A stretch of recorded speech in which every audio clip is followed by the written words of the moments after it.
परभणी जिल्हा सामान्य रुग्णालयात सोनोग्राफी सेंटर चालू असताना डॉक्टर वेळेवर येत नसल्याने मागील अनेक दिवसांपासून रुग्णाची हेळसांड होत आहे।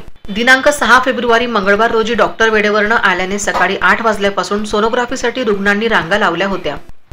तब्बल 2 तास उशिरा डॉक्टर आल्यामुळे रुग्णांना तत्काळ बसावे लागले। हा प्रकार दररोज होत असल्याची तक्रार अनेक रुग्णांनी केली।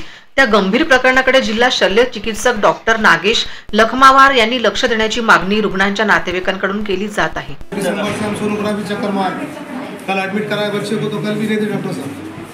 23 तारखेपासून मशीन आणलेले हाडाचं यूनिफॉर्म बनाया उसको सोनोग्राफी एक्सरे नाही काहीच नाही आतापर्यंत येऊन जाऊन चक्र बस बाकी काहीच नाही। कॅबिनमध्ये आले तर व्यवस्थित कोणी सांगायला नाही, डॉक्टर नाही, कोणीच नाही। ठळक घडामोडींसाठी देशोन्नती न्यूज चॅनलला सबस्क्राईब करा आणि बेल आयकॉन प्रेस करा।